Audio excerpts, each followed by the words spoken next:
데일리 브리핑. 네, 오늘 데일리 브리핑에서는 노동법 전문 주찬호 변호사 함께합니다. 안녕하십니까? 네, 안녕하세요. 최근에 이거 캘리포니아주 의회에서 발의된 법안이 직장 밖에서 이 마리화나를 사용하는 직원에 대한 차별을 금지하는 내용을 담고 있다고 합니다. 이 직원 약물 검사에도 직접적인 영향을 줄 수 있는 그러한 법안이 될 것 같은데 AB 2188 이 법안의 구체적인 내용이 어떻게 됩니까? 네, 의회 법안 AB 2188은 캘리포니아의 고용차별금지법을 수정하게 됩니다. 네. 또 한 가지 민주당의 진보적인 법이라고 볼 수가 있겠는데요.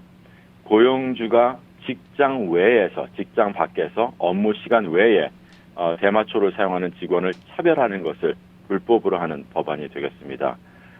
현재는 많은 회사가 마약 금지 정책을 가지고 있고요. 네. 회사 내 안전과 건설적인 업무 환경을 위해서 의심되는 직원에게 약물 검사, 드럭 테스팅을 통상적으로 실시하고 있습니다.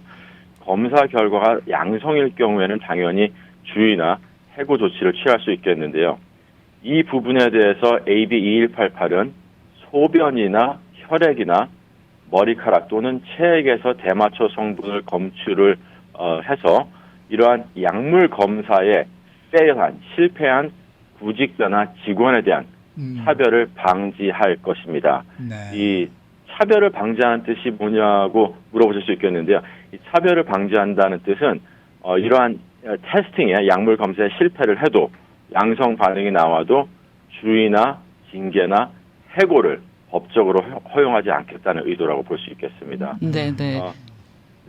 이 법안이 고용인이 직장 내에서 대마초를 사용하는 것을 허용하지 않으며 마약과 알코올을 업무 중에 금지하는 정책에는 전혀 영향을 미치지 않습니다만은 예외는 또 있습니다. 발의된 법안은 건설업체나 연방계약자, 연방과 관련된 회사의 직종은 예외가 되겠고요.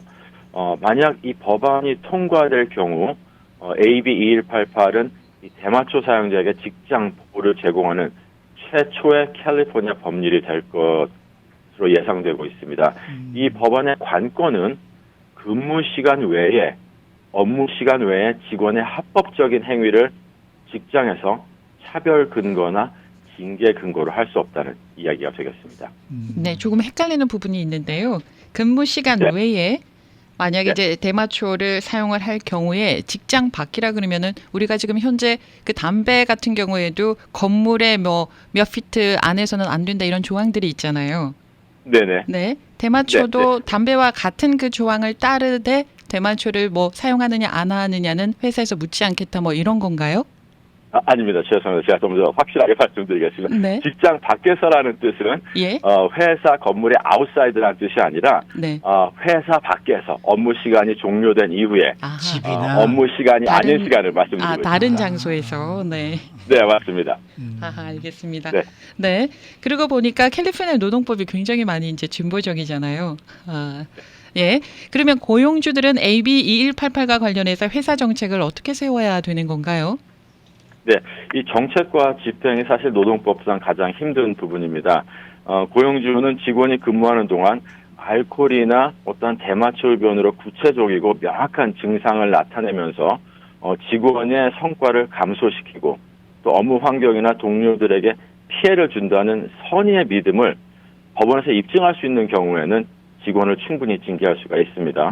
하지만 직원이 정말 정신이 없어 보이거나 아주 느릿느릿 말을 하거나 정상적이 아닌 비정상적인 행동을 막 하지 않는 한 사실 대마초 손상을 입증하기는 쉽지 않습니다.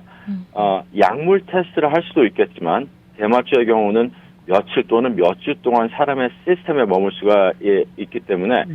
이 테스트가 항상 신뢰할 수도 있다고 볼 수는 없겠고요. 그 이유는 양성 결과가 근무 시간 외에 합법적인 흡연이 될 수 있고 다만 체내에 계속 남아 있었을 뿐이다라는 아르기먼트가 있을 수 있겠습니다. 정책상 회사 핸드북을 더 잘 만들어야 되는 추가 이유가 되겠고요. 네네. 회사와 고용주는 근무 시간 외에 개인 시간에 직원의 개인 시간에는 아무런 통제를 할 수 없다는 것을 인지하셔야 되겠습니다. 반대 의견도 굉장합니다.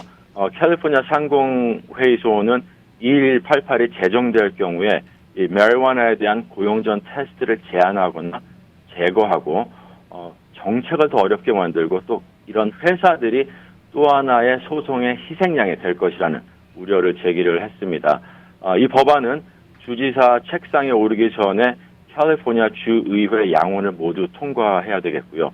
주지사는 2022년 9월 30일까지 법안에 서명하거나 거부권을 행사할 수 있겠습니다. 네. 그럼 고용주들은 핸드북에 어느 정도까지 그 내용을 규제를 해야 될까요?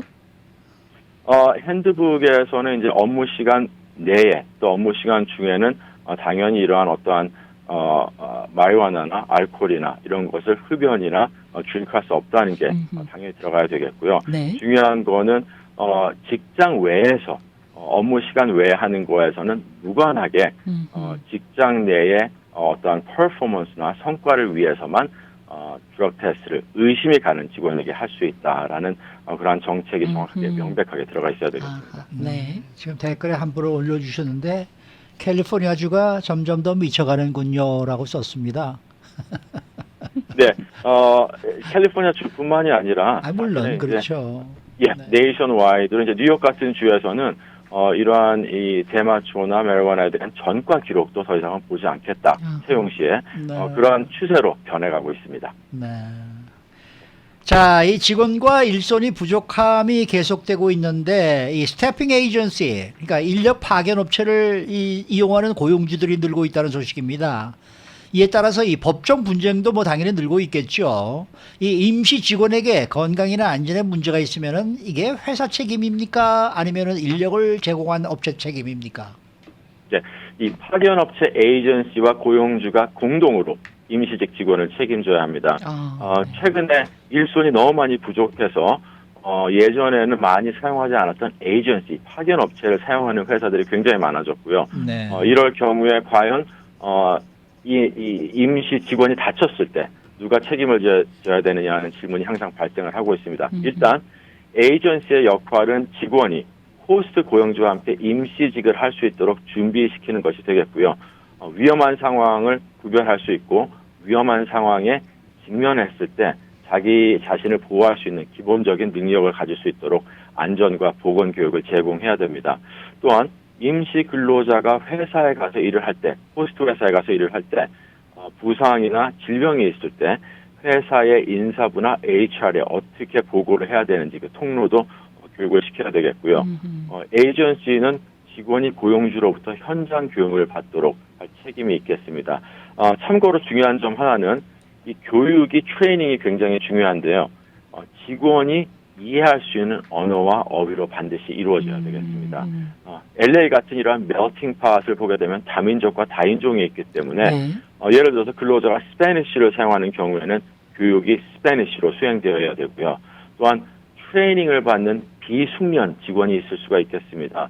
이런 직원에게는 그 직원의 수준의 어휘로 교육을 시켜야 되겠습니다. 네. 오늘 말씀 잘 들었습니다.